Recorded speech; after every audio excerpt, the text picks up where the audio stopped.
Dans le supermarché, on a provision. On a touché quoi? On a touché pension. Ok. Excusez, papa. Tu viens de toucher ta pension de retraite. Ah oui. Nde mbongo ya mwana yo ozobelele chéri alimentaire voie provision. Papa, naza retraité le coup là yo. Ok. Bon, tu as touché combien? Bon, gars, il a touché 200 000 francs à PAM. Moi, j'ai touché 500 000 francs congolais. Parce que na cotisaki, na salaire de base, paie na prime. Donc, na salaire de cotisation complémentaire. Mais tu veux aller? Ah. Deux têtes. Papa, injustice. Hein? Réclamation. Ok. Justement, Ezali, régime complémentaire de sécurité sociale. Régime complémentaire? Oui. Oui, et puis, généralement, un agent public a cotisé sur base de salaire naïe. Ou Ezali moukié par rapport à la prime. Or, le problème avec ce système, c'est que une fois qu'on a une activité, on a bien. Mais ceux qui continuent à la retraite, hey! Avantage nous se katani, prime et katani. D'où au quoi il faut vivre uniquement dans moi et à salaire pas mbatté. Ceux qui ont cotisé sur base de salaire de base. Eh bien, natambo ya pension na yo ekolandisa makaka engebene na salaire de base au banda qui kozwa. Voilà! C'est quoi une bombe ya kosala ba provision na banane ekouta wapi? Yango wana, pour vivre bien na tango ya retraite, il y a nécessité pour les agents de se faire couvrir de leurs primes également. Pambaté, une fois à vie retraite, à bénéficier de la retraite de base, l'andissement na salaire de base, puis la retraite complémentaire, l'andissement na prime naye, nde yango wana, régime de retraite complémentaire. Ah, si je comprends bien, et ça le pour le double brassard. Soki okotizaki kaka na salaire ya pamba na tango ya retraite mbongo muke. Voilà. Soki okotizaki na salaire na prime na tango ya retraite pamfranga ibele. Voilà. Ah, pension complémentaire. Et Keba, ba prime où ils ont concerné na régime complémentaire ya SENSAP, ils ont kaka ba prime permanente na ba prime de corps. Ah, on comprendre pourquoi naza na sourire. Ah, pension complémentaire. Maman, papa kosa kao. Musani soka zimbo ma passion. Ka kwiti malewa na bandumba bache. Okashana olo bache. Et comme une ligne, hein? Attends, moko. Pension, bikolonio so kaka 100 000. Lelo ko la kisanga bipa ole la kambongo wana. Sokite, j'ai plus de bagages dans soki bo machine para. Mbudi. Mbongo pension za kaka ndengwana. Okubomanga pa mbe. Innocent oui. Oui, osalo. Maman, pour le pension. Papa, azalaka pensionné à 500. Mais sans années, on a 100 000. Et pourtant, on a 100 000. Mon solo, c'est comme on a. N'a pas pris mi kili. Maman, soki achaki mitumi balete. Azana raison, beaucoup de maye pamba. Pamba. Mitumi balé. Yangwa komini. Ditelemba. Maman, mikolo yo kaka boy. Soki tango zana activité, o kotizaki kaka na salaire ya pamba. Na tango retraite, talaka mbongo. Mais tant que vous avez une activité, ce qu'on cotise na salaire, na prime, na tango ya retraite, talaba mbongo. Yango ba bengi pension complémentaire. Ngana uti ko kota classe pour leçon à tirer. Donc cotiser na salaire, puis na prime, pour la tango ya retraite, donc soit pension complémentaire. Message de la SENSAP. Pour tout contact, appelez le call center au 40 11.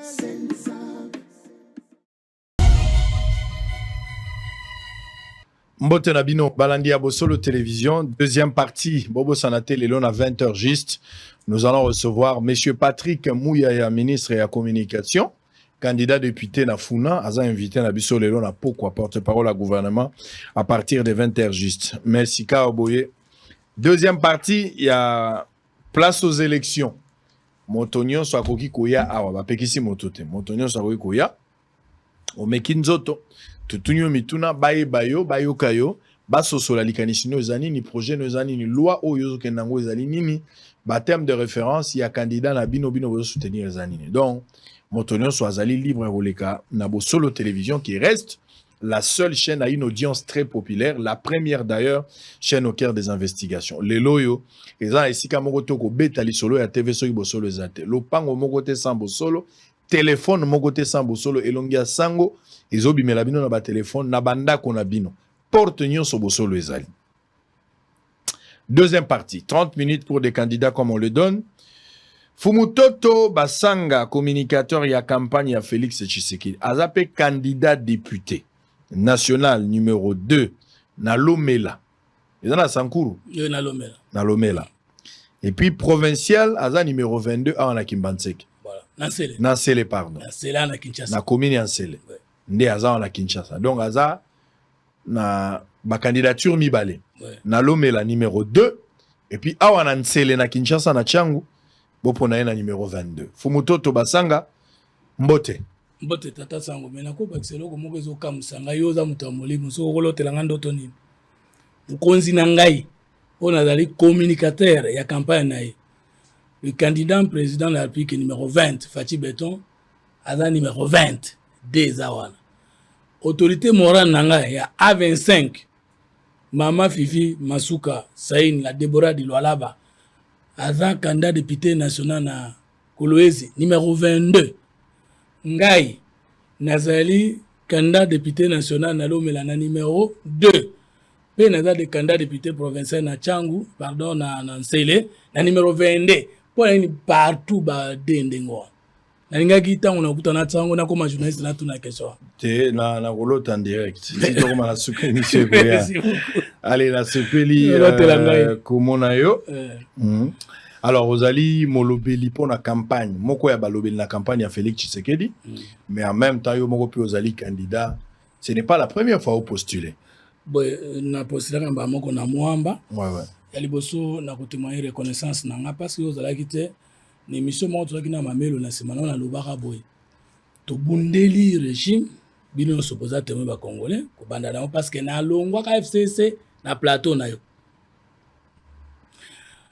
Mais to komiti na suka na za nomete ndenge nini bakotika nga libanda ya campagne ya kokende ko luka pouvoir ngala lobaka ke soke sali mbongo ngana ko seplate nzoka ngana zaki na retard zaki sélectionné pour na kozala parmi ba communicateur ya campagne to le team 20 c'est-à-dire la Fachi Beton. Pour moi cette marque de reconnaissance est à quelque chose. Et ça considération pour nga parce que mandele kaki ngana kokota na boîte na sima manda oyo biso to kende koluka botongo tongo ya nango ndeto ya kokabola.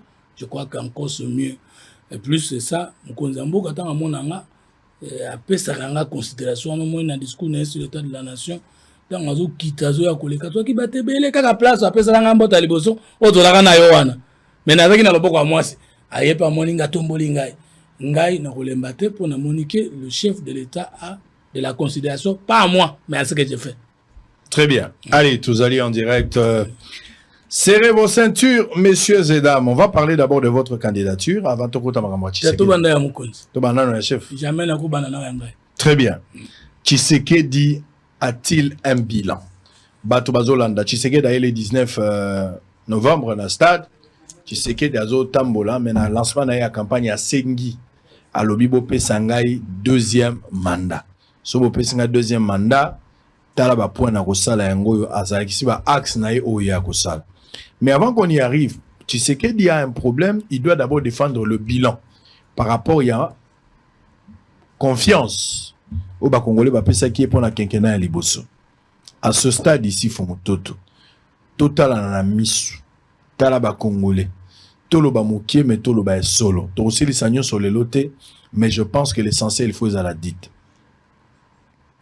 Est-ce que Tshisekedi a un bilan convaincant? Oyo ekokiko si cité posa na mitema ya bato pour te renouveler son mandat. Je vous laisse 10 minutes sans arrêt. Merci. La liste la kisa ba congolais bayeba moi si o yazana ma Sisi na Uvira na Beni moi si azali na place bazako na biso na Bunagana atako ba rebelle baza esika wana mais za epa ba Wilingo matin ezali epa ba congolais moi si azola na Kinshasa na 24 communes na lomele pa na yo lobana bango pona nini esengeli ba voter lisusu Tshisekedi pona nini faut ba pese confiance pour asali nini comment se présente les bilans de Tshisekedi ndeko yo mutozo tuna ngai ba question ngana na ba réponse te bango nde baza na ba réponse yo na ngai to ko juger lokuta to ya solo boyo ka fumutoto. Merci Ndeko. Le président Félix Tshisekedi Antoine Tshilombo loboko likolo ya motema azana bilan oyo président mon côté na 5 toyeba na Congo akokisa na 4 ans na 2 ans na 1 année pe na 5 ans. Président Félix Tshisekedi ali congolais du père et de la mère. Oyo azali candidat ba étranger te kasi ya ba congolais pe ya ba africain sans kuboya koyokana na mondele. Azali na bilan mais bilan na ezana 3 couleurs. Azana bilan connu et plus élogé que bilan ba président nyonso baleka liboso na ye to kokota na détail. Azali na bilan inconnu pour il faut te reconnaître que mokonzi ya mboka asilisi nyonso te na pasi ya Congo. Akokaki pe kosilisa nyonso te na pasi ya Congo et même soki asali deuxième mandat akosilisa nyonso te. Kasi likambo moko ezali pasi na motema mais tozo corriger pe toko corriger asalaki mingi mais yebani muke. Donc azana bilan connu parce que oya salaki ezali azana bilan inconnu parce que asalaki ebele mais muso yebani te na makongole. Ba service ebele ezalaki esengelaki esangisela biso ba donner nyonso esangisi na retard. Na lobi esangisi na retard, ça veut dire essayer corriger problème wana. Batebele esengelaki bazwa misolo, bazwa volonté, bazwa makoki ya kokende koloba nini mokonzi ya mboka Félix Antoine Tshisekedi Tshilombo asali balobaki ebele batikaki pe ebele. Deuxième partie bilan na ye eza inconnu. Troisième bilan na ye ezali contesté inutilement par les agités et les aigris, pourquoi pas les jaloux. Okamutalobi lokolo Olivier Kamitato Tshisekedi azana bilan te mais sur 1000 écoles asali 400 eza bilan déjà. Ayebina nombre école la kamaki mais alobi pe na nombre alors il fallait nda lo bazana bilan mais soit échec, soit réussite, soit mitigé, mais pas dire qu'il n'y en a pas. Mais surtout, tu n'y es, il y a un chef coutumier dans le ministère, il y a plan. Au quoi, ça veut dire au planifié à une DCRP. Prend priorité les actions du gouvernement. Au salaire qui alors, tout ce que nous avons congolais, nous avons maman na motuna na yo. Nazali awa na document ya campagne ya chef de l'État. Yangoyo. Document wana to commis voté numéro 20 le 20 décembre Fati Béton mwana mboka solo to longoli papier mibale na longoli moke papier yango wana to kopesa maboko mibale ya Félix Antoine Tshisekedi Tshilombo loboko ya liboso loboko na ya mwasi qu'est-ce qu'il a fait dans les mandats passés loboko ya mobali qu'est-ce qu'il prétend faire na mandat oyo tozo senga to fukami epai na bino opesa parce que bino boza bakonzi akota na minduki te akota na makasi te aleka na nzela na bino azonge pa na bino yango tuza ko présenter maboko mbale mukanda komeli ba congolais dans deux parties dans sa main gauche ce qu'il a réalisé pendant les 5 dernières années na bras droit na ye azali na 6 engagements alors na 6 non brièvement nini asali otoko vérifier biso nyonso. Lettre à mes compatriotes. Nana komeli bino le président Félix Antoine Tshisekedi Tshilombo. Ozotanga lettre yo ebi yango te. Ebi yango kasina. Kasi lobela ngai bo ke na ba lettre ne. Lobala ba congolais. Lettre yo azana bumba zoze la lettre. Nazoya. Tshisekedi azana réseau ko senga un second mandat. Yango nazo. Mais ça réponse. Yoza motei mingi lokola nga na Bible. Apocalypse chapitre 1, verset 6, heureux celui qui lit les paroles de cet livre et ceux qui l'écoutent. Ngana kotanga mukanda oyo Félix Tshisekedi Antoine Tshilombo komeli biso ba Congolais. Nakobanda ko interpréter mais na yebi yango na mutu. Na mukanda na ya yebi so boy. To bandela na zero te. Eloko nini ya bengi zero. Elingo lobata ya kavaya ya eloko moko te salema na Congo te. Ndenge bato comprendre que ça ya mabe. Zero awe ezali chiffre. Zero ezani ya te. Zero ezali na place nini ya kutela kimboka nini salemaki avant pe nini salemaki avant yete. Siko na ndenge aye 5 ans tala oyo asali. Siko soki to pesi e manda mibale te. Oyo asali wana ekoriske ezanga kokoba.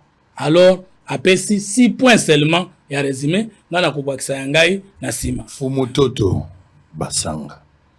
Tika kozala trop littéraire. Moi si aza na bumbu na Selembao na Ngoma Kikusa aza na Congo Central na Madimba na Songololo na Mweneditu na Miabi. Moi si azola na biso na Kamwesha Kazumba. Moi si aza na Bikoro. Moi si aza na Butembo. Moi si mobali oyo avandi na ndako na ye na Etungu azola na biso na Businga na Karawa na Zongo. Ana besoin ya lettre te. Tshisekedi asengi ba pesa nzela mbala mibale po te ba voter as sous-président. Pona nini? Polikanisi na lobaki na verbe soko lokoti mbongo bazonga nzela na mbala mingi na likanisi ko lokota lisusu. Mais soko ba raté na liwa ozonga te. Pourquoi nous devons encore faire confiance à Tshisekedi? En vertu de quel mandat positif ou négatif ou de quel bilan? Kende na bilan. Yango nazo kende bilan sango. Faut expliquer te kende na. Zebolimis. Yo c'est là. Awa et que c'est na communication na saka liboso. Troisième voie, actualité politique. Ana kozwa na document ba pesi biso comme ba communicateur campagne makambo nini mo ba komeli bino. Ba pesi biso. Ka ba komi ba pesi bino. Une équipe de campagne oyo za no esa. Yo moko yebite à part ba komeli bino. Te.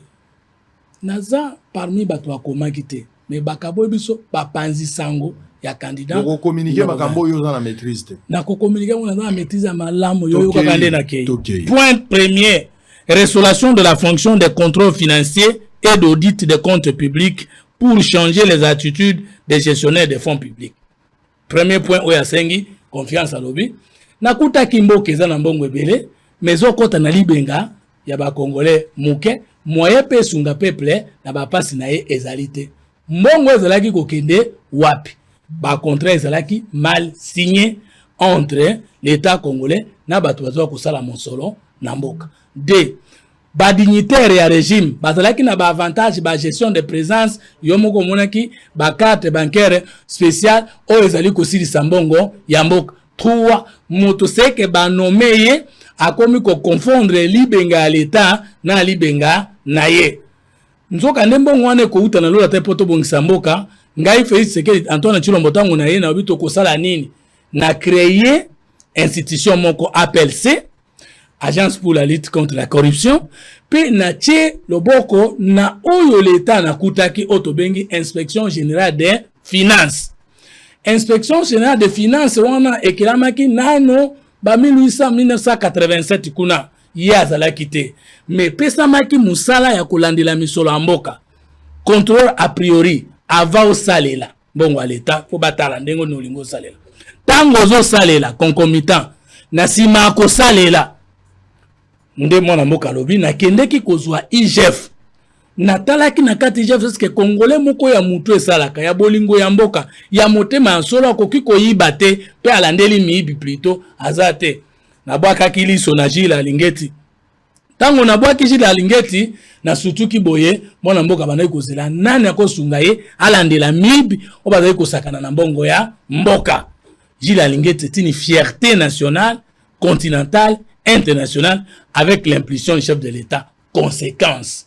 Mbongo tolai kozanga na réserve de change. Ba mama batata bolanda ngai. Soki je fasa la kamusala te alors que moyenne ya ba économiste nyonso balobi soki Congo ça te telema comme na ba pays mususu ya Afrique moyenne ya réserve d'échange ekozala nango ka 2 milliards na ndambo.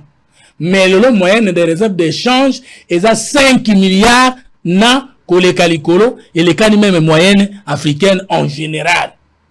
Si c'est que des zongisi mbongo ebele na compte à l'état oyo ezalaki koleka na compte ya bakambi na ba famille na bango na bana na bango na basi na bango asalaki nini atelemisi inspection générale des finances na nzela mona mboka jila lingeti epesi Congo lokumu jila lingeti akumisami na mukonza mboka akumisami na biso ba congolais akumisami libanda mboka France États-Unis consort c'est grâce à un homme il s'appelle Félix Tshisekedi akutaki mbongo mboka mobimba réserve d'échange Adolphe Muzutu atikaki yango 800 millions de dollars matata ya kundi yango nyonso budget à l'état ezalaki 5 milliards et demi lelo tona 12 milliards et demi eloko ne salemi ayebi ko kongola misola mboka kovandisa yango po esunga ba congolais ekende liboso mosolo mboka na tango ekomi ebele nini tosalo esalema te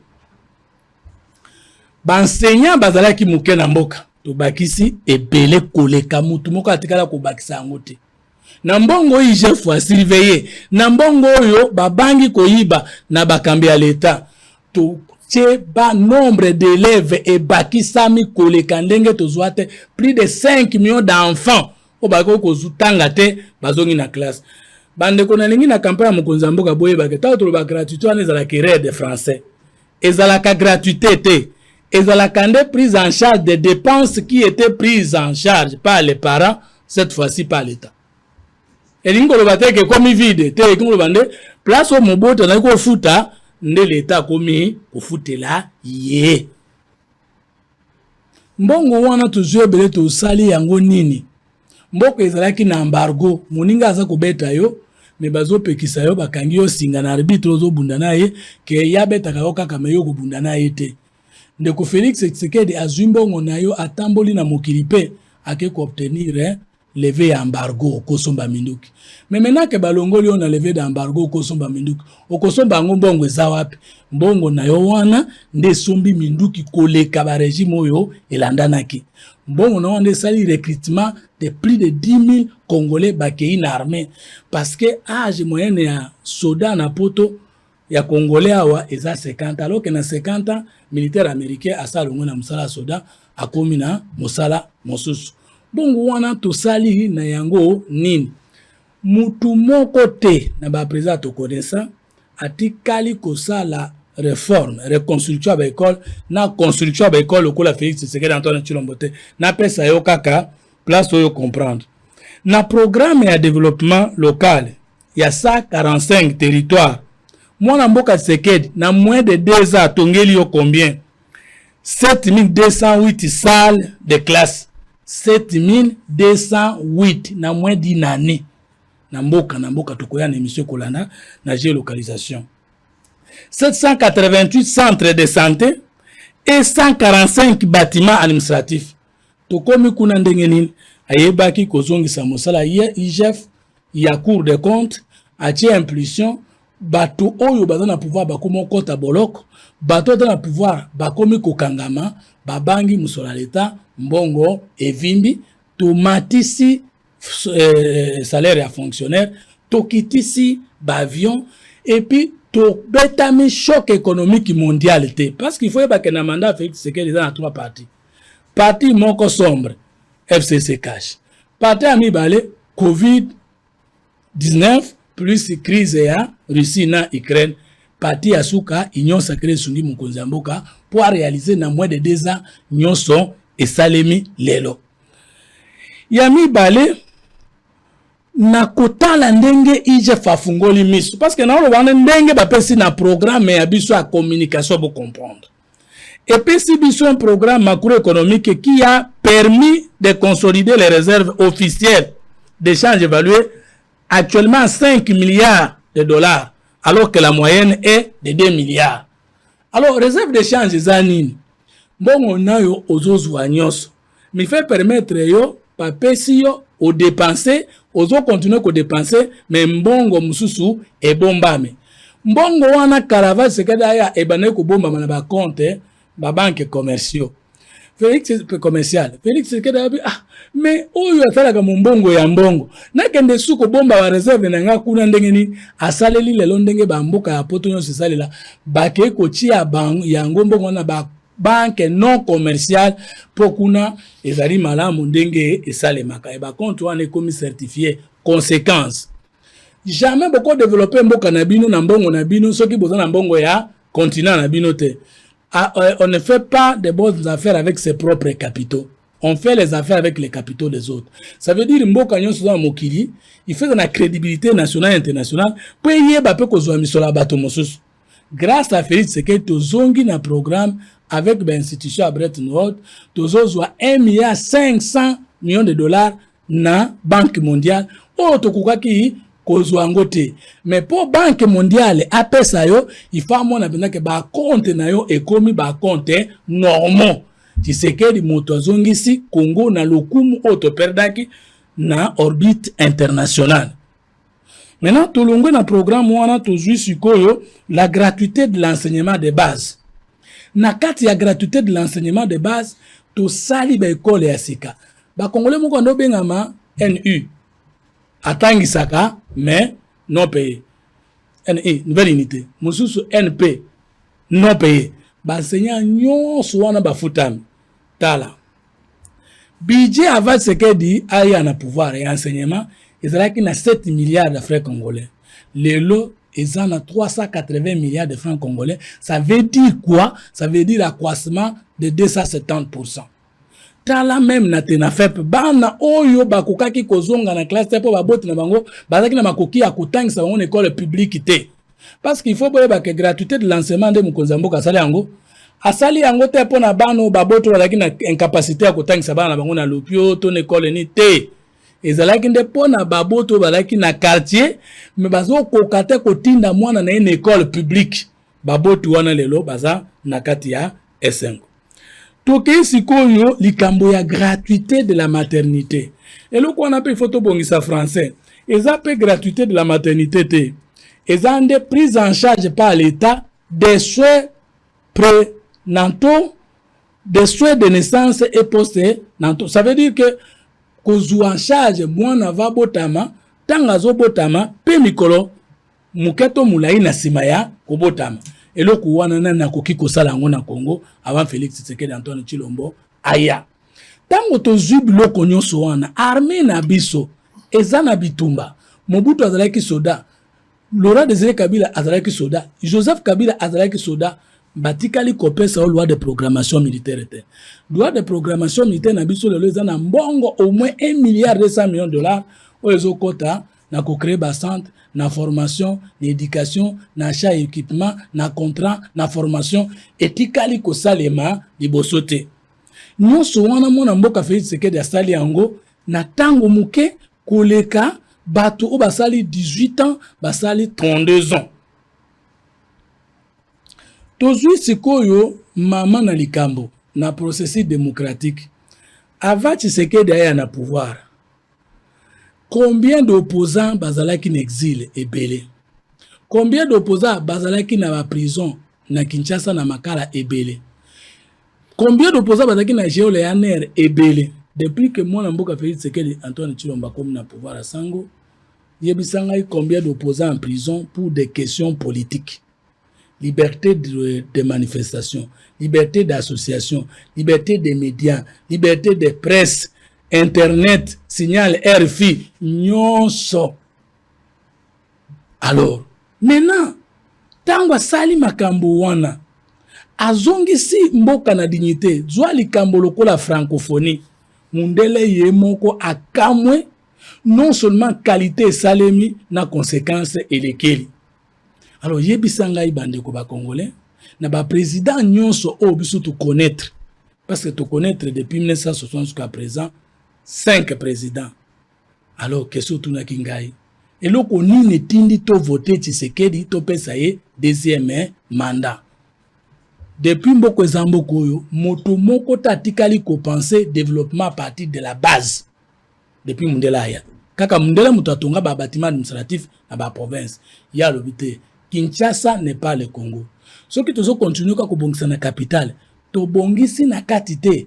na mboka te na base te exode rural c'est-à-dire kolongwa na bato na province kotona na Kinshasa ekoleka tozongisa développement kuna azongisi pe développement kuna programme ya inane bomoni na tangi awa ezebele mais na tangi muke oyo esalemi maintenant aza mwana mboka solo 100% congolais aza kinois solo 100% kinois abundi na miso na bino bokolisi ye na tata na liti na bino akambi koleka 4 présidents oyo nyonso bakambaki liboso na ye à part Kasavu mutozaki na tamuke mais même na 4 à Kasavu 5 à Kasavu na 5 à Sekedi il y a pas match ce que tout na ba congolais boyo balekaki liboso na ye babomaki mboka ye aye abongisi koleka bango mosantu nano tomoni yete bato bazobuna na ye eza bandoki ya lobi bon répondre c'est quoi.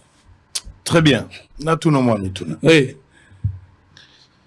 Na yoki yo lobby, ba congolais ba yoki yo, tous en direct, ba congolais peut bazo réagir. Mais en même temps na tout no moi mituna na makambo yo lobby. Nani akozala voté président de la République le 20 décembre 2023 bande konangai binonde bozali ba électeur. Na lobby la bino pe nazako bandela. Yambo te na tuna ndeko mituna. Na lingi koyoka te. Ayoka na suka ote. Tango to sali examen et to sali élection esili. Na lingi na matoi na ngai koyoka te ke monseigneur Ambongo to abeso le bafungoli minoko na bango po balo baki biso to na résultat. Na lingi koyoka loko wana te.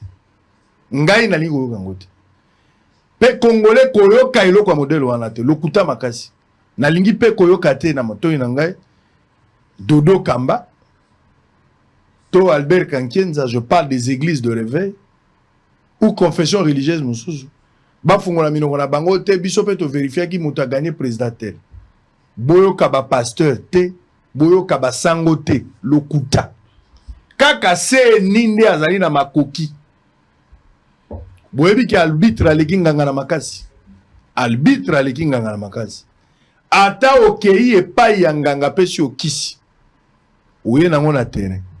Arbitre aleki nganga na makasi. Okoki kotia bi. Soki nganga apesi oki obi otie bi, soki arbitre boyi yango ekokota te. Arbitre ya makambo ezande seni. Zwa Shole, Zwa Mbongo, Zwa Dodo Kamba, Zwa Albert Kankienza, ba confession religieuse zwa bango kwa banganga. Ata ba accompagner yo na ba déclaration na bango. Mais soki arbitre a programmé ote, osa elokote. Il faut biso na bino, lokola processus, ba tebele ba critiquer yango. Même Félix Tshisekedi yemoko pe pour la makamba ba obtention ba carte toujours lobela ba carte o esengeli bato basala ba carte électeur o esengeli bato basala ba bungisa ba carte na bango ba duplicata Tshisekedi pe a contredisaki seni atalisi bango makambo ndenge ezoleka. Donc pour vous dire mokolo élection olingi candidat la bino a gagné, olingi député non a gagné, olingi candidat a gagné, olingi boza na majorité na parlement, olingi motononda bima président de la République, kende kopona tia lo kasano na urne, bo telema wana, bo filmer, bo kanga ba photo, bokoki kotinda, esika bino boza kosangisa, bokoki ko-estimer, et koko salisa bino na ba contentieux, au cas où bo estimer que ba ibi bino victoire. Mais 5 fois ko salisa ote, abeso la ko salisa ote, bozelate ambongo salisa bino, bozelate Dodo Kamba, bozelate confession religieuse moko bakosala le côté, ils n'ont aucun pouvoir. Nous devons être sérieux, motona moto fois garder bande na ye. Ba maman nyonso bazola nanga ya plus de 100 millions de Congolais. Motono so abotama na mama. Bibembe baza koyoka ngandenge na zolo ba. Na lingi koyoka na matoi na ngai te. Congolais fungola misu. Mundele te. Biso moko bana mboka tolandela. Kadi mayo lobi mototel mutazui pesa ba preuve. Olobi mototel azui pesa ba preuve. Po biso pe tozalaki ba témoin tala na centre boy. Kadi mayo lobi mototel azui tala biso tozalaki na PV ya mokolo wana. Yo lobi mototel azwaki tala biso tolobi bo. To kangaye na maloba na ye. Mulaya mutu baye bakango na photo passeport photo a mobimba. To kanga bango na maloba na bango. Mais to kende te ko passer na biso alobaki amonaki vision abeso la lobaki Ambongo Alobaki, Lokuta ne suivait pas ces histoires-là. Ni Dodo Kamba, Albert Kankenza, Denis Lessi, ou bien la confession religieuse, et la catholique 5 motoaza na monopole à quoi on sa résultat azate. Résultat kakanasine. Arbitre la kinga na makasi. Fumututu. Olobi na ngai awa Tshisekedi asali na 5 ans. Oyo ba prédécesseur na président de la République. Motomo a réalisé ibongote. OK? Yasor. Olobi lobi makamono. Olobi bo kitisi ba avion. Talo ya avion. Ouais. Na combien? Dans la qui la badellement la foutaque ça septantaine contre 350 que je peux. Tes décisions de Limbisa. OK, na ba comparaison moko fallacieuse peut-être pour plaire na ba tout bazolanda yo. Tango bozwaka décision ya avion kita. Bochaka avion na combien? Dans la réponse. Ezaki $90. Merci beaucoup. $90. Entre 90 à $100, ils ont une fourchette. Pour nga na yambaka bato ase a epana biso. Le billet ils ont à $188. Place musu pesa 70. OK? Kolobelanga te ke tokitisi par rapport à obo. Tozo juger bino par rapport à makambo bino mo bolobaki. Bolobaki 90 mais sur terrain ils ont 90 ils te foutent à $188. 2 quand on a ba avion. Boye na pouvoir na bino beaucoup tibiso na ba avion. Tozaki na ba avion na biso. Ndenge bokeyawa avion ezate na suka boki soni boke ko louer ba avion mibale. Sur 7 boingaki bo louer ya Kenya Air soki ya Kenya ou ya Ethiopia boke ko louer boye nango mibale si ekomi yawo. Avion ata moko bozana ngote compagnie nyonso ya Congo Airways beaucoup ici yango. Pona ba avion lobi bon. Merci. Au lobby OK, point par point. Point par point. Mutuno lobby malam. 3 prix. Tolobaki 190. Tolobi na ndenge moko na kina kisangani na kina 175 180 c'est la même chose. Mais il y a un bezala qui 350. Donc une autre considération. Avant Félix Tshisekedi a matin pour que na Mbashi, pour que na Lualaba, pour que na Boyoma ozo futa $350. Biso gouvernement toye nanzela régime na biso to annoncé et que na 90. Après arrangement particulier parce qu'il faut que biso to lobaka avant aussi ça dialogue na ba opérateur parce que tous en libéralisme économique sous contrôle de l'État. Ils ont que l'État m'a fixé prix mais l'État a la offre na demande pas coûta na marché mais à réguler na esika moteki aboma mosombite Mosombi aboma motekite. C'est ainsi que après arrangement particulier to kokutana bango wabito bakisa fuade tokei na 175. Kabila tiki yango na 350. Biso tozu yango na 175. Zwaka siko 350 moins 175 ekotika la combien? 300 moins 70 17 et demi etika lokola 12 et demi etika lokola 175 encore $. Tshisekedi asaleli yo te musala te. Esika banako zwa yo $350. Ya ye azongisi $175 na maboko. Ya ye nanu akosinga kakocha 90. Akosi yo te. Mais alobaki. Eza bavio à l'état te. Eza bavio na ye te. Bonga zwaki décision ana pona ni. Metala. Ya kocha 90 pona ni. Kasi atala. Eloko eza yo te. Yango na répondre. Eloko ni babengi régulation à l'état. Avion osombaka ngo na combien? Okendaka tour na combien? Ozana pa passager combien? Baliaka na mbongo biloko na sima osombela ba calculer. Ba moni ke na sima ya kosala ba dépense nyonso osengelo oteka biende na 175. Oke boteka na 350 pona nini? Obandaki liboso na 90 pona nini? Obandaki liboso na 90 après ba étude avant débat. Mais comme toko ça la dictature économique était parce que Olingo Tongamboka, il faut faire la promotion de l'initiative privée. C'est pourquoi, après dialogue, comme ça s'est fait à travers le monde. Donc, reconnaître que besoin qui décision moko populiste pour na ko plaire na bato, tapageuse. Kapo bato ba mona ki fachaza. Besoin $90, mais vous allez incapable de réaliser. Ça c'est le premier point. Na banque ça. Tika ndeko. Tika to poussa. Na banque te nazo ngisa. Likambute me ba nazo ke na maloba na yo. Ngana obakisa maloba te tokei. olobi na ngai makambo ya liberté d'expression. Ouais. Kaka na régime na bino. Ouais. Na régime oya bino. Nde ba journaliste ba kotikage. Ba journaliste? Bana Stani Azawap. Stani Azawap Bujaki Azawap. Siri Samba moko. Salomo azali wapi? Siri sa. Salomo. Bukangie pona nini? Sheribe okenda zana mabele. Kino lelo ndeko na oti. Sheribe azana bakundi ena note. Et consort. Donc baza ko kanga bato injustement pona ba opinion na bango. Le lenge na bango ba osala mosala bukangi bango. Vous parlez de la liberté, mais ça na bato mosusu oyo baza na insécurité pour ba lobby contre Tshisekedi. Outrage à chef de l'État toyebaki aussi là parce que Tshisekedi aye au contraire les infractions retenues bato ba okanga maponango. Ou api liberté d'expression. Nazongi na likambo ya prix ya avion. Tango zoke na table de négociation na moninga, il faut yozala déjà na revendication na yo.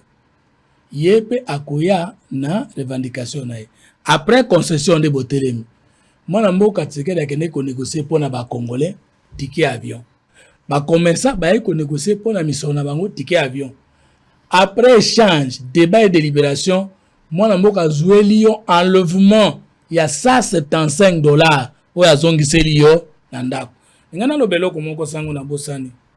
Congolais nyonso azoyeba te ke Tshisekedi asali ba miracle ko sakana te à cause de mauvaise foi, muso ko zana ka yebite na muso alingi ko yebate. Normalement, économie na biso esengeli subir choc économie internationale. Mais sango ko tuna lelo, ozomona opposa komi na mutu kana pompe essence à telemisi. Asomba litre d'essence na combien? Na 3000 quelque chose. Ayebite que Tshisekedi asombeli essence ebele. Parce que normalement, avec les chocs économiques internationaux, prix ya litre d'essence fait à $3. Pourquoi ils ont causé à $3? À cause d'un miracle et à réserve d'échange. D'échange, c'est que la mémoire sont à 5 milliards. Et à cause de la subvention de l'État. Donc, nous sommes à essence na pompe ayeba que Tshisekedi asombe la kaye. Même yon des ana au mataka mutu ka transport yeba que Tshisekedi asombe la kayo mutu kawana fute la ka parce que ce que essence est matin à $3 et que na ba 7000 ou 8000 prix ya transport pe et komata. N'est-ce pas sangunga na ningi pe yo ndima ngayo tambe to ndima ota obeta biso po ndima ngaite nakuta ke ozo futa ticket avion pona okenda si met si yo mikolombelo moni pasi na kolongola ka $175 alors que yo vanda raté na 10 voyages na yo $175 fois 10 voyages c'est combien? $1750 ça chiffre d'affaires te bolobi que Tshisekedi a matisi pouvoir d'achat te parce que pouvoir d'achat na libenga mutuana passeport bano ke na tina $250 lelo même ce ko lobi ke kitite mais c'est sous na prix à coûter la quitter.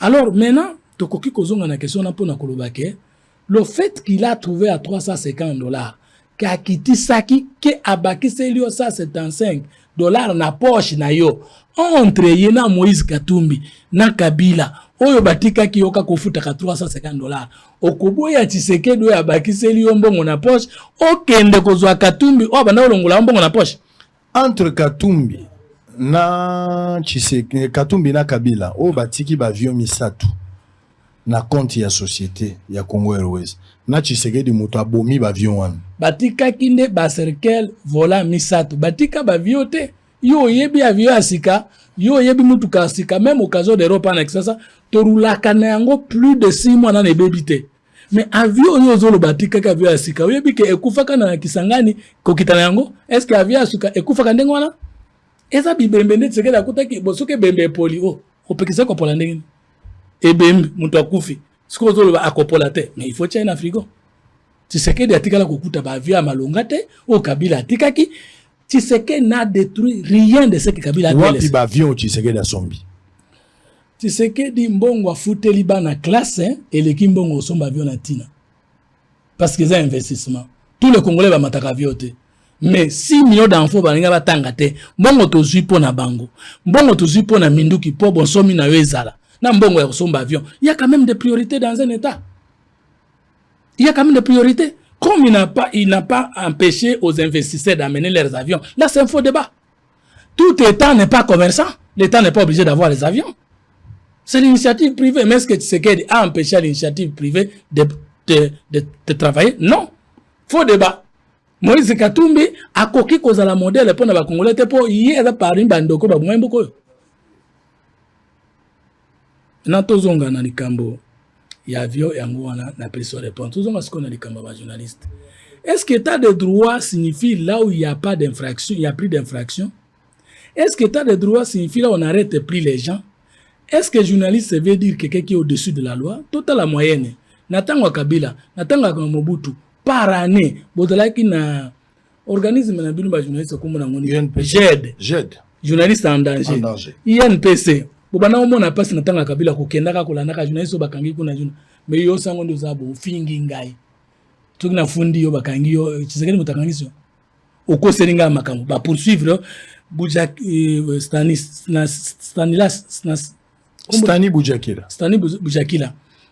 azana problème na régime te azana problème na ba mensonge ya debitaki il est poursuivi par la justice et tali Tshisekedi ni deux yebisanga Salomon kasi soki service de sécurité ça la musalate bolinga ki boye ba mukolo na ndenge nini ke entre les maîtres de soins disant opposants mundu kezali po matata ikoloba eza mundu ki na yete ezali nde yakala nanga mais alors et comment que pas na ndenge nini et soki bino boloba ki acharnement ke mundu kezate bongo soki armée police service de sécurité ba veya kate est-ce que basambi sakeka pona mundu ki tilelo tu es dans la greffe je pense que aspect ya mundu ki c'est quoi yaki naza juge ya dossier na yete nazali pe avocat na yete nazali pe magistrat na instructeur na dossier wana te sous basement na évité mais tout ce que je sais c'est que Tshisekedi n'a aucun intérêt de laisser Moïse Katumbi libre des mouvements, libre na CENI, libre na cour constitutionnelle à la Kanda et aller poursuivre mon habitant à Moïse Katumbi. Est-ce que ça peut se dire? Mais comment se trouve on to raison na soute? Allez. Moïse Katumbi Tshisekedi azobanga yete, mais azobanga mo salon Kalonda. Est-ce que, s'il vous plaît, le banane. Donc, Moïse Katumbi a bangi Tshisekedi te, ayeko banga ngai communicateur à Tshisekedi. Est-ce que ça peut se dire? Qu'est-ce que Salomon représente comme danger, comme ancrage dans l'opinion pour que Tshisekedi s'acharne na? Fumuto, on va terminer. C'est la campagne, on n'a que 30 minutes. Olobi nangai ki na ba régime nyonso e salami, régime o travailler bien za yango. So ba ebiso ke na ba régime nyonso e salami régime a liboso détournement et betami le roi ya bino olobani régime po lo ba détournement lingo lo ba mbongo ekotaki pe ba yebesi kekei mais entre régime na biso oyo soko ko démontrer que détournement salimi ebele na ba régime ezalaki ke mbongo za détourner te mezande compte à l'état na compte à ministre za confondu compte à Kabila na compte à l'État est confondu. Compte à DG na compte à l'État. Alors, régime ni nezo que n'a sauver la gouvernance. Régime ezali que natanga Mobutu, il n'y avait pas de détournement parce que on ne pouvait, je faisais la quitter, j'ai la ligne de la quitter. Si on a détournement, est-ce que kokota nano? Na régime ya coulage de recettes ya matata na Katumbi. Na régime ok, to yoko kuta ke premier ministre Aibi, o ministre Aibi, o directeur cabinet Aibi, à côté pe na boloko na miso na miso. Au bengango détournement. Nous avons sango, tout détournement n'est pas une infraction. Détournement, nous avons la finance publique, tout le droit de certificat que le crédit n'est pas arrivé à sa destination. Mais il peut être détourné d'un besoin public à un autre. Natangwa seke toko ndima ke, bon ba bomba ki pona kusala likambo boye, autorité budgétaire, parlement a autorisé to que nous sommes en minduki. Ça peut, c'est démontrable. Mais kola kisake, natanga seke ni mongo ebungi, mais to ebite na ibi yango, pa mutu anga vandi tranquille, ija felande linte, ezate. Balande li jef bakangi batu bakei, pe batu no so babimi. Eloko ya kondima ke, na régime o ya biso, mbalo ele kotoko kite, côté ya justice, tokoka kite. Wana mokonzi ya mboka ye moko ya. Uye moko andima ki yango. Mais côté ya kolande la misola mboka, régime moko tetika yi kolande la koleka. Comme pour te dire, détourner, ça veut dire mon ana qui traçabilité koti, mais natanga Kabila ya Katumbi et d'ailleurs comme on a été koti.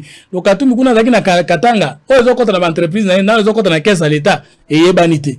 Tshisekedi nous a aidé à savoir que zali benga l'état, zali benga individu. Et ce que yibami tozo kasango, tozo ba montant, tozo mona ba poursuite. Très bien. Question à Souka. Yasuka. Ça souka. Non, na candidature na ngolo belo côté ça. Kasi question à souka président et puis au lobby makambo bien sûr. Mais na lobby na no promesse à président. Na lobby et monsieur comme na souka. On a que 30 minutes déjà période la campagne. Au gozonga bambaleza et belle campagne ici. Et Kambote. Fumutoto. Ouais. Pour nani il faut pas voter Tshisekedi par rapport à Katumbi. Na otanga bakombo pour baza ba candidat majeur. OK? Pour nani il faut pas voter Tshisekedi par rapport à Katumbi. Pour nani il faut pas voter Tshisekedi par rapport à Fayulu. Pour nani il faut pas voter par rapport à Mukwege. Il faut tout voter Tshisekedi par rapport à Batunyo Soana parce que Aza Congolais du père et de la mère. Des nationalités non douteuses. Aza Congolais noir. Pour nani il faut tout voter Tshisekedi Koleka Batuana parce que complexe à l'opposition l'ongonamito ba Congolais. Il n'y a qu'un Congolais de la peau blanche qui peut développer le Congo et non un Congolais de la peau noire. Mais bino ba jeunesse bo regretter. Yo salawa mais ceux qui ba bengi si bino ba cérémonie officielle, journaliste moko français, ceux qui dès ka comité française, ba lekise liboso yo sepelaka. L'opposition na biso fait sa valeur. Le Congolais noir doit être considéré, le Congolais noir doit être à capacité d'innover.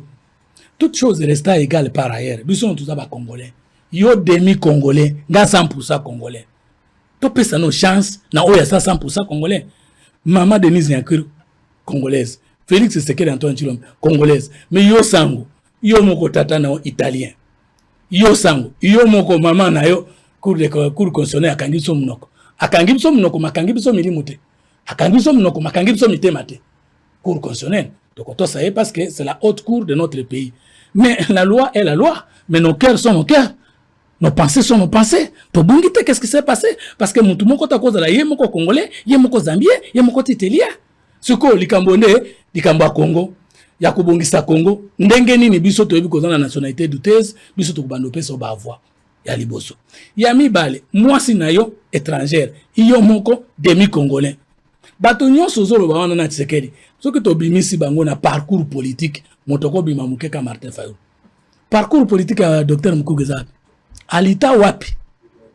Ce qu'on a grand joueur, elingolo ba comme grand journaliste.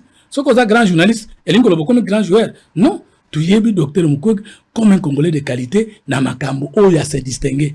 Mais yé alité politique wapi, vision politique na wapi, parcours politique na wapi. Tshisekedi est le candidat le plus socialisé politiquement. Abotami na kati de pes, akoli na kati de pes, émission au Solandaye. Et chaîne nyonso asaleka to yebiye avanda kawap atambola kandengeni omoni biso to bana okutana ta uzana FCC na Joseph Kabila so akutana okomona ngai mutu na olobela ye ma olobala nga monsieur savant oza même pas sûr que yebi kombo nayo mais ngai na kena docteur Boassa na Mbanza Ngoma to kendeki na chef de l'état docteur Boassa zolanda ngai chef de l'état zoya ayebsinga ndeko yo simbanga mukepo na soki président ko komona ngai lokola yo za plus lancé que moi sango degré ya bomoto na humilité oyo eza na Tshisekedi elekela ngai obika ye akuti docteur Boassa ngana simbie muke ava pesa ngai mbota tomboli ye azwi ye je me suis dit kozala na ndeko 100% ndeko za ndelengi boy ba fonction d'état ezali makumba ki je le dis publiquement après tanga comme panda nga kubenga nga mesiete alobi na nga fumutoto boyaki kala bo comprendre est-ce que boliaki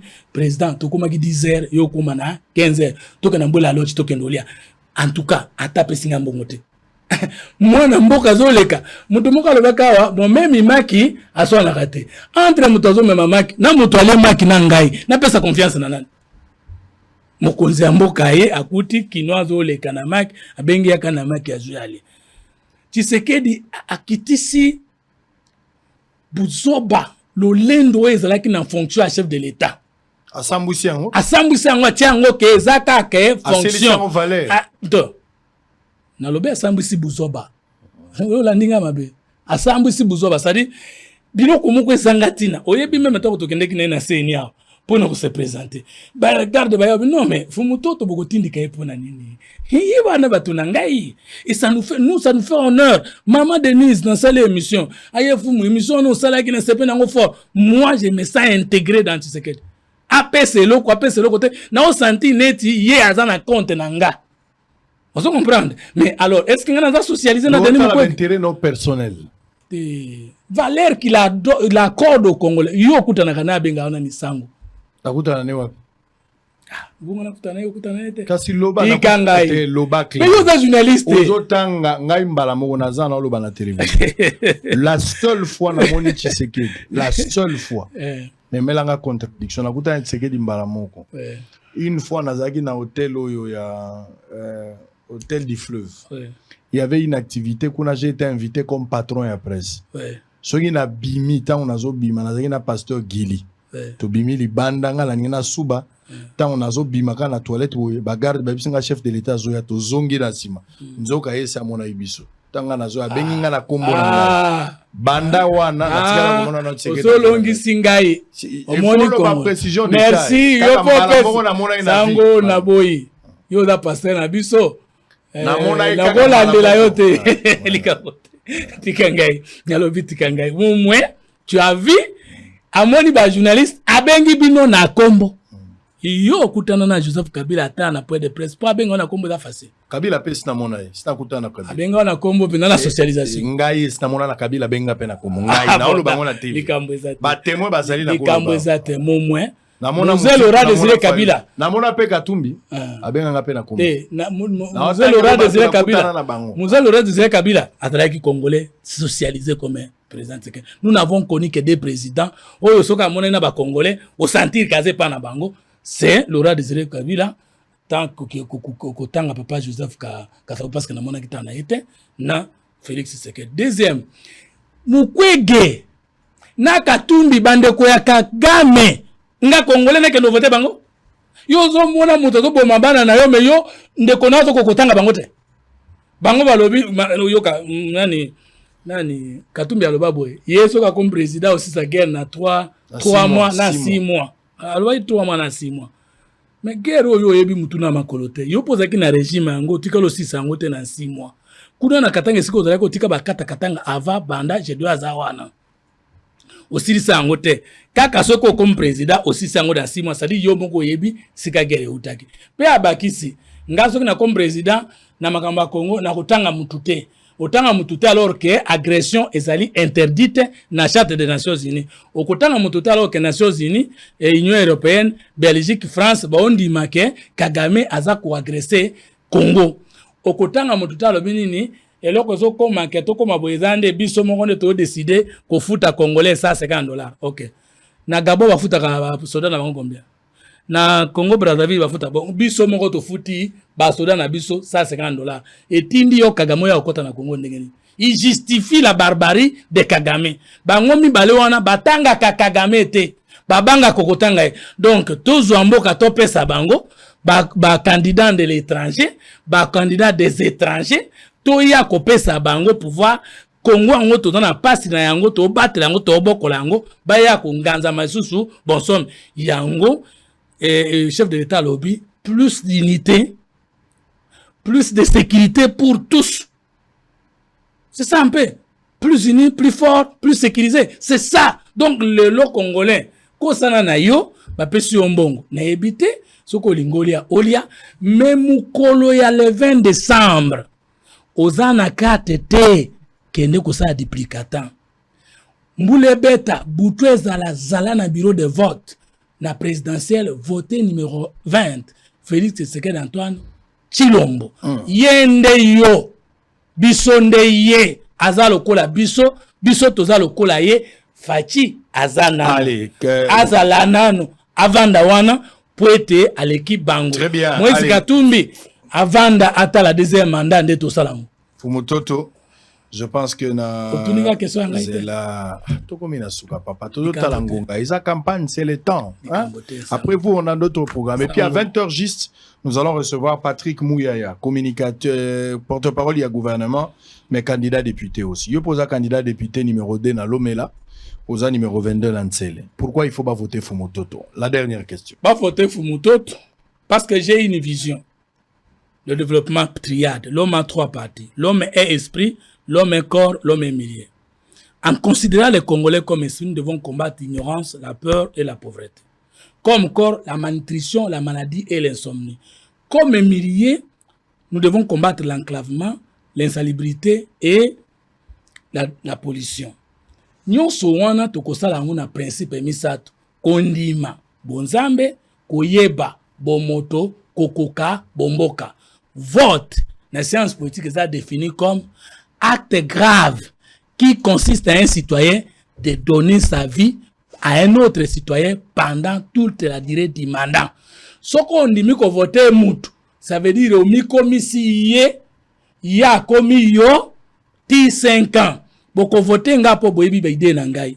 Boko voter nga po boyebi bitumba na ngai. Boko voter nga parce que naza débatteur. Boko voter nga parce que na kozala idéal parlementaire de l'Omela. Candidat député national numéro 2 na l'Omela. Regroupement A25. Numéro 22, candidat député provincial Nansele Awana Kinshasa. Na botama kina l'Omela, Kinshasa e bokola kingai, sango tikana remercier bino ba journaliste congolais parce que so bino tembe nga na yebanati. So pe bino tembe na futa marata 10 000 francs. C'est grâce à la presse congolaise, c'est grâce à la diaspora du Congo que mes idées sont connues. Si vous me jugez ba commentateur nyo so pesa na bosoro, c'est le moment. Je demande maintenant que vous puissiez m'aider à aider le Congo. Je vais être un parlementaire exceptionnel de Tshisekedi aux institutions. Ça veut dire quoi? Et si ka badai ko protéger mutu pour azani nyon sacré à koko ya na gouvernement te ngaki no bundiselo ko wana. Soko lingi président aux ministres ko sakana misola l'état te. Comme le chef veut la bonne gouvernance, il faut des députés de la bonne gouvernance. Et si ka député atangi bien te, azana ba idée à bien te, débat sur la sala kana ngina memango na parlement. Bo pesa nga chance non représenter Congo na parlement national, na représenter Kinshasa na Nsele. Et tant on a causé la députée provinciale, pourquoi pas Facha comme ça m'a pu gouverner bon mon appui. Très bien. Allez, merci. Ngai rêve na ngai zali na koma gouverner à Kinshasa, na sala na Kinshasa oyo fifi masuka azosala na lwalaba. C'est possible. Allez, merci beaucoup. Fumoto Tobasanga. Je rappelle qu'Oza candidat député national numéro 2 na Lomela. Et puis, na provincial numéro 22, na commune Yansele, na Tchangu. Mais en même temps, communicateur de la campagne de Félix Tshisekedi, candidat numéro 20. Hein? Moi, les caméras sont là. Yanine. Na tout niveau congolais. Tozo kende ko lukanzoku. Pona Congo nyoso. Nga nazo kende ko lukamboloko pona nga. Toko kenana bokila nzoku liboso. To yamboloko. Campagne à mokonzi d'abord. Yanga ensuite. Bana Lomela na kokoma. Mais na kotika te banguna mokonzi. O baza banguna mboka. Baganga nga na zate. Faut to poussa bango libanda. Nous avons un seul candidat congolais des Congolais, c'est Félix Tshisekedi Antoine Tshilombo, numéro 20. Très bien. Bapaya, bakende, na bakanda na bango bapaya. Bakolonga bisote, mais boye baboye. Bayebi katoko gagner ba élection, au lieu ba préparer ba élection, bazo préparer contestation. Pona bango. Ceux qui mona mboka Félix Tshisekedi a gagné tricherie. Ceux qui bango va gagner clairvoyance na surveillance na bango. Très bien. Allez, merci. On a fini. Yagi Mwadiamvita, candidat député na Chilenge. Vous allez suivre cette image. Guy Mwadiamvita. Yagi Mwadiamvita. Bonne chance na place à Zolanda Bisso. Bonne chance également na Ogi Kalonge na Tchangu. Paul Chilumbo na Tchangu. Christian Lumo na Tchangu. Jean Goubal na Moamba. Bana ya Moamba. Bobo sana numéro ya Jean Goubal te 178. Nazo rappelé. Bo pesa Jean Goubal ba voix. Abima meilleur élu na Moamba. Nazo tche la Jean Goubal motema. Na lingi abima député. Likambo ezate. Bande ko baza ko yoka bonne chance. Bangonde bakondima. Bangonde bakopona. Ngala lingi makambo ko influencer batute naza ko senga parce que boyeba ki ngane na oza candidat. So ngala za candidat nazolo ba Congo. Moi je ne parle pas na makambo ba circonscription oza na moi mbate. Nga so na postuler, font la postuler ndé na présidence de la République. Ngala kutana na batu. O ba prétendre oza ba candidat na silisa bango carrière en premier. Pour ba comprendre à qui ils ont affaire. Pour voter ka sango na biso. Mais je ne suis pas intéressé na tike les bango. En contrepartie na sengi bino bo voter bateau baza utile. Ko voter motote kaka pona lipa pona ebisio ka beda choix pesinga mai abeda choix opesa soso na chaque fin de l'année et comme si était akoma e andro akolobaka ko postuler na candidat président de la République moto bino boko pona kaka moto azali congolais ko pona étranger te pona ebisi bino ke mwana ya motato melise libele na butu na ba 4 ya kotuno wapi mama na ye.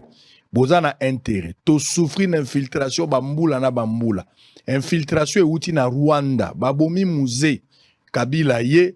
bakotisi infiltration na kati ya armée na biso, bakotisi infiltration na kati ya bansemble, bakotisi infiltration na ba niveau nyonso.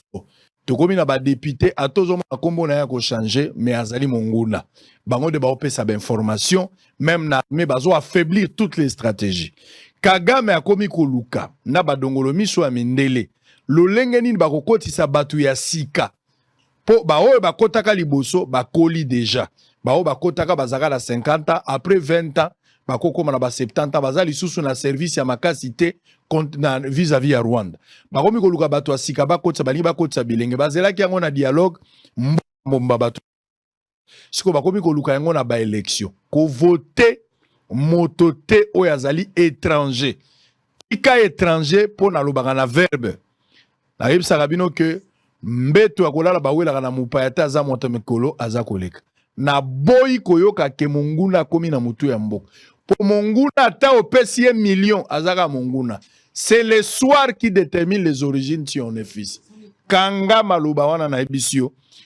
Ba candidat nyonso coup constitutionnel a validé, on suppose que baza ba congolais. Soko répondre ngai c'est que candidat na bino nde aza étranger et ko pesa nga ba élément na ya na ko yebisa batuke. Vie égard ya ba réponse ba pesa ngata étranger kombo na inde. Mais naza ko sensibiliser étranger ebani na kombote. Mais yo tala na misu. Ba monaki Pierre batali ba lobi Pierre moto akokani na Yesu. Congolais tala moto akokani na yo. Pardon, une minute, attends 30 secondes. Sango na lobi na bosolo. Nkai naza communicateur ya campagne chef de l'État. Natikali koyamba $120,000 ba communicateur te onga na détourner. Botika ngai na salela mokonzi, mosala na motema pe na mayele na ngai. Mutu moko ta pesinga $120,000 ba communicateur onga na détourner. Nazomo na ba réseaux sociaux, mfumutoto a détourner $120,000 ba communicateur. Upesinga na ndoto ezaka kabino bato bakande étranger wana nde bozolinga kokotsa mobulu na campagne ya mokonzi. Biso to makambo de tournement te mokonzi na changement ata na komi ndoki na komi zoba to bunda po mokonzi azwa mandana ya mibale $120,000 ba pesinga po na bino na zwi na liango fona vanda na lola alingete amona ngate. Allez, on a fini pour aujourd'hui la deuxième pointeur juste on vous allez suivre Patrick Mouyaya Azalazala candidat numéro Kunana Funaye mo aloba makambo na ye porte-parole du gouvernement 20h juste télévision en direct, Patrick Mouyaya. Lobby, je pense, Lambert Mende sera de la partie. Tozoye, la première mission. Lambert Mendo Malanga, candidat.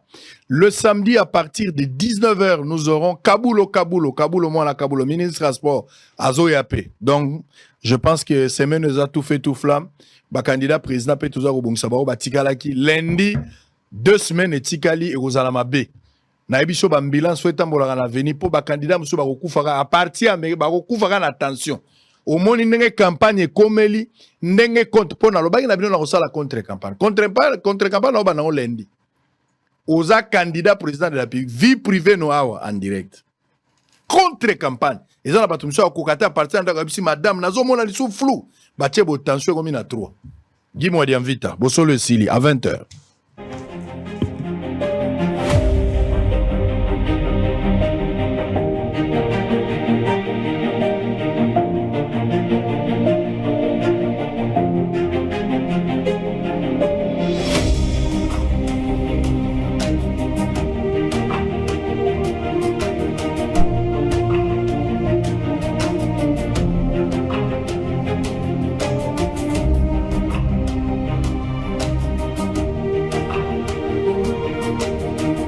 Deuxième sortie hors du commun du candidat député national numéro 98 à Chilenge et 198 à la députation provinciale. Guy Kabombo Diamvita, puisque c'est de lui qu'il s'agit, a encore fait une démonstration spectaculaire des forces en Kwadji, l'un des villages de son cher territoire de Chilenge, où plusieurs combattantes et combattants de l'UDPS, ses frères et sœurs y compris, et tous ses admirateurs sont venus assister à son meeting de campagne.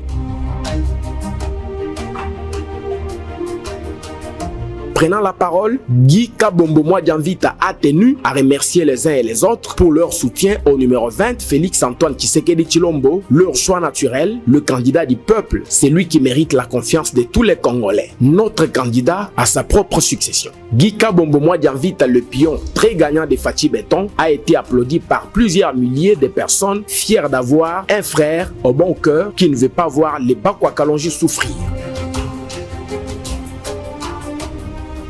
C'est promis. Guy Kabombo Mwadjanvita fera toujours son devoir de redevabilité envers ses innombrables électeurs à chaque vacances parlementaires. Ils sont déjà dans une forte fièvre électorale, souhaitant même que le 20 décembre soit aujourd'hui pour manifester leur amour au numéro 98 en national et 198 en provincial à Tshilenge, son fief électoral. Ces électeurs de Tshilenge ne regretteront pas de l'avoir comme meilleur candidat.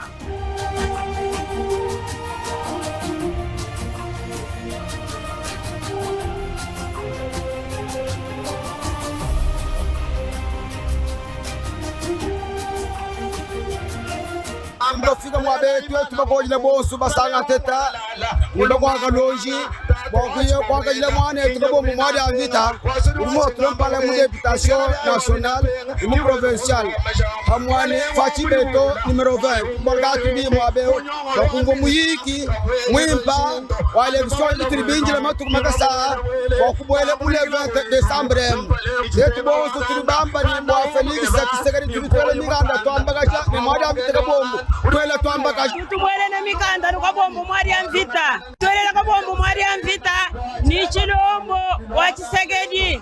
Quelle jouissance! Quelle admiration d'entendre leur candidat parler dans un Tshiluba authentique sous les ovations de ses multiples électeurs.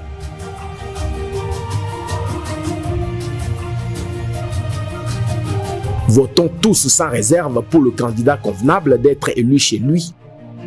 Un homme généreux, ayant un franc-parler, capable, honnête et digne de confiance du chef et de son peuple.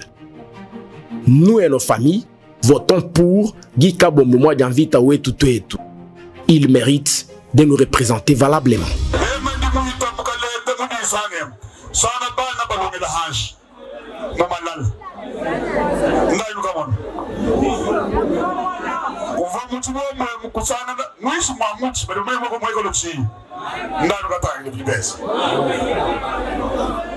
C'est du concret.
À tous nos martyrs, les jeunes surtout, qui ont perdu la vie, alors que cette vie leur promettait beaucoup de choses.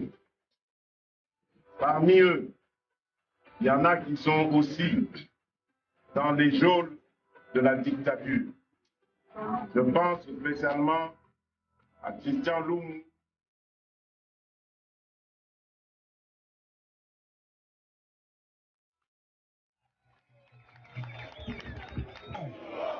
IDPS viva!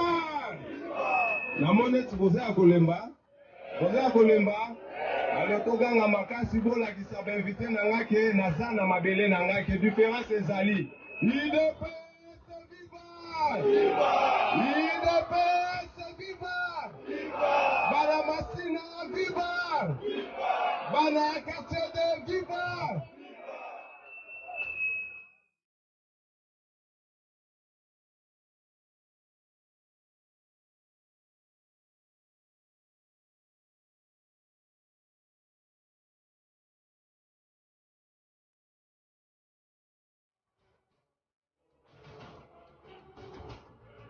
Maman Fachi,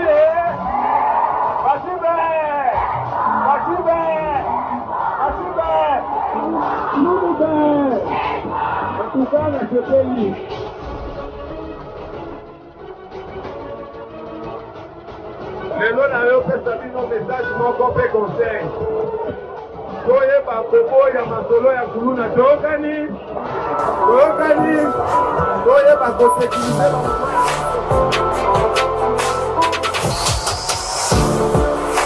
Après ses travaux en commission à l'Assemblée nationale, l'élu de la Tchangou a, en compagnie des ingénieurs de l'Office de voirie et drainage, effectué une descente à terre jaune afin de prélever les données nécessaires pour amorcer enfin les travaux. On avait tout simplement porté la voix des habitants de la Tchangou, surtout de cette route, la route terre jaune.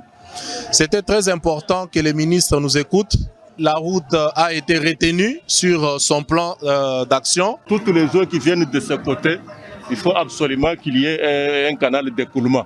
Moi, ce que je devrais faire, c'est me rassurer que sur les multitudes des routes de Kinshasa, que d'abord cette route soit retenue. Rassurer la population du début effectif des travaux de construction de la route terre jaune, Kalonji a organisé une tribune populaire.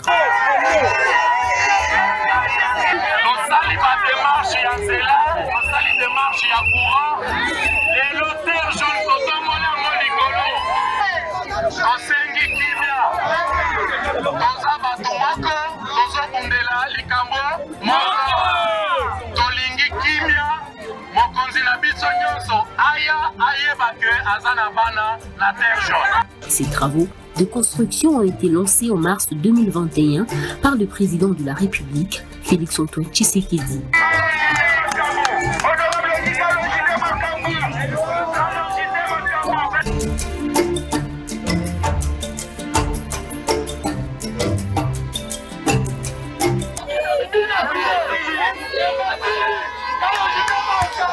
Une étape qui a poussé l'élu de la Tchangou, surnommé par sa base électorale Monsieur Terre Jaune, d'aller sur place.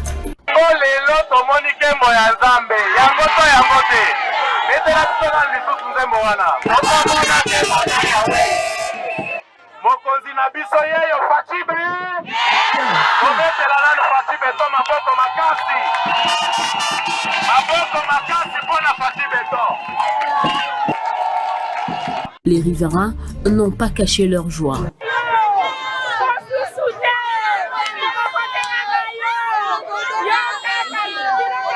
Tokomi na place kitoko boy.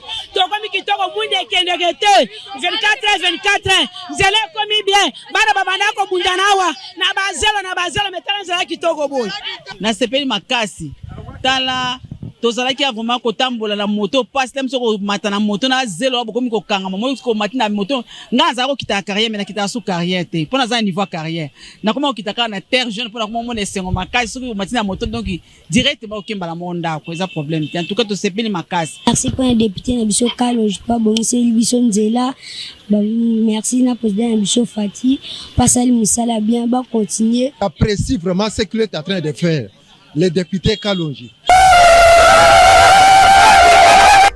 Toboya nyongo parce que tozwaka bavote na bino na tina botindaki biso bolobi depuis badeseni bato moko balekaka awa na beya te me bayebaka eloko akosala te. Tata mokonzi ministre na biso Alexis Kisao ya infrastructure nayebisaki bino azali mpe mobali nayebisaki bino tokokende kozwa ye inde aya komona bebe ya te.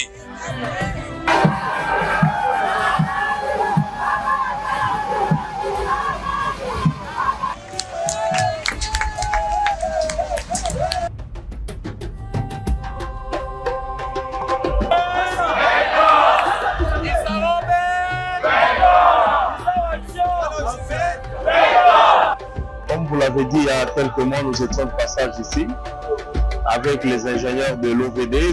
Il était question pour nous de prendre le détail, les études topographiques. Après plusieurs mois d'attente, nous sommes venus aujourd'hui pour faire le lancement de la construction et la réhabilitation de ces tronçons BAT. Ça sera lancé par le ministre d'État, ministre des Infrastructures nationales, Alexis Kissaro. Pour nous, c'est une grande joie. Pour nous, c'est une grande joie parce que ce qui était hier un rêve, aujourd'hui, c'est une réalité. La population est en joie et cela, ça nous fait du bien. Vous savez, quand on est élu, c'est pour répondre aux attentes de cette population. Ils ont crié que nous l'avons fait à terre jaune grâce au président de la République, Félix Antoine Tshisekedi, lui qui tient toujours au social de son peuple. Il a débuté à Moukoko, à l'Efobank, et aujourd'hui, il a accepté que ce travail soit fait ici à BAT, et je suis l'homme le plus heureux. Eh bien, ils sont au bout de leurs attentes. Ils ont attendu, ils ont fait des plaidoyers au travers des députés nationaux qui sont là, qui nous harcèlent tous les jours pour pouvoir réaliser ces travaux. Aujourd'hui, cette attente a atteint effectivement son aboutissement parce que nous commençons les travaux aujourd'hui. Vous avez vu comment nous avons lancé nous-mêmes les travaux en pilotant quelque peu les engins qui sont déjà déployés sur le terrain. Donc nous ne parlons pas dans le vide. Nous pouvons voir les équipements qui sont déjà là. L'entreprise est déployée sur le terrain. Et ce que nous demandons à la population qui nous entoure ici, c'est de pouvoir accompagner les projets. En tout cas, félicitations président. Tolemi Makolo, Zélo et Mati Makasi. En tout cas, tu sais pas les Makasi présence. Moto asali kama malamu boy. Bongo nzamba futa ete. Maloba na ngai kutu muke ya nzambe ndele kiebele. Nzambe asala ya koleka azala nzoto makasi. Asala mosala te na suka nzambe apambola na libota na ye papa. Papa umela l'équipe bango. Tonya kwa mitozana sengo na ngebe masango lelo na bandeko langa batikala. Pasa kidilamu kalenga nulaba. Kalonje wetu. Kalonje ya kumpala. Tudi tukufote. Benseigneur bosi ba nusaken. Nous votons mukulu fa kalonje. Ano bati Fatih Beton qui va te voter et tout.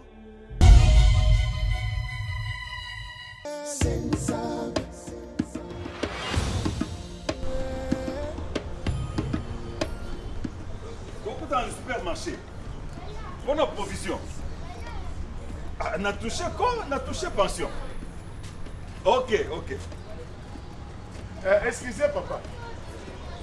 Tu viens de toucher ta pension de retraite. Ah oui. Nde mbongo ya mwana yo zobeli chéri alimenter vous provision. Papa, naza retraité le kola yo. Ok. Bon, tu as touché combien? Bon, gars, il a touché 200 000 francs à Yepam. Moi, j'ai touché 500 000 francs congolais. Parce que na cotisaki, na salaire de base, paye na prime. Donc, na salaire cotisation complémentaire. Mais tout le balai. Ah. 2 têtes. Papa, injustice. Hein? Réclamation. Ok. Justement, Ezali, régime complémentaire de sécurité sociale. Régime complémentaire? Oui. Oui, mais généralement, un agent public a cotisé sur base de salaire naïe. Oui, Ezali, moukié par rapport à la prime.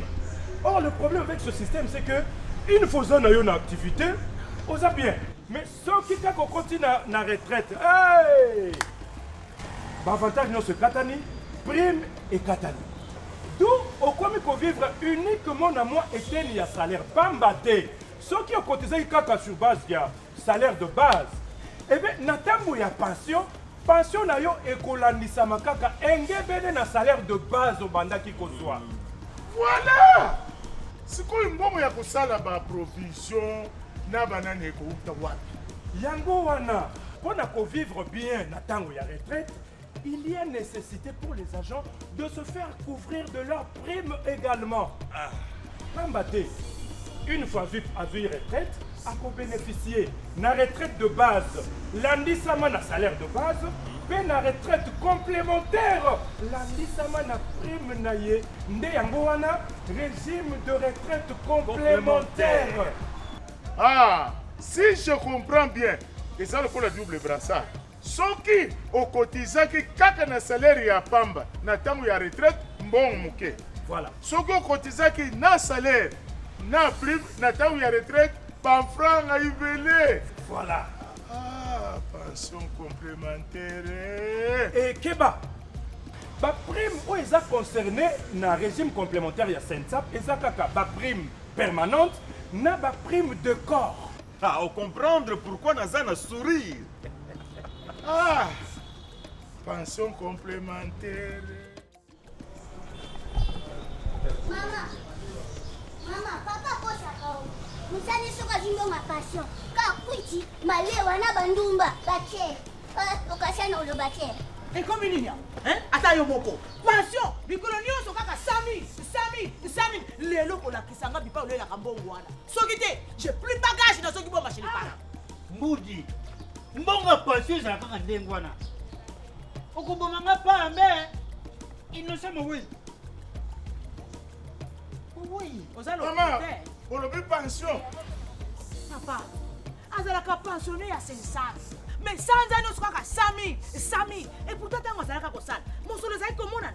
Na ba prime kilikili. Maman, soki atiaki mitumi bale te.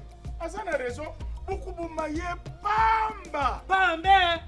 Mitumi bale. Yango komini. Ikelemba. Maman, mikolo yo kaka boy. Soki tango za na activité, okotizaki kaka na salaire ya pamba. Na tango retraite, talaka mbongo. Mais tango za na activité, soki okotizaki na salaire, na prime, na tango ya retraite, talaka mbongo. Yango babengi pension complémentaire. Ngana uti kokota classe kuna. Leçon à tirer. Donc cotiser na salaire, pe na prime, pour na tango ya retraite. Soit pension complémentaire. Message de la SENSAP. Pour tout contact, appelez le call center au 40 11.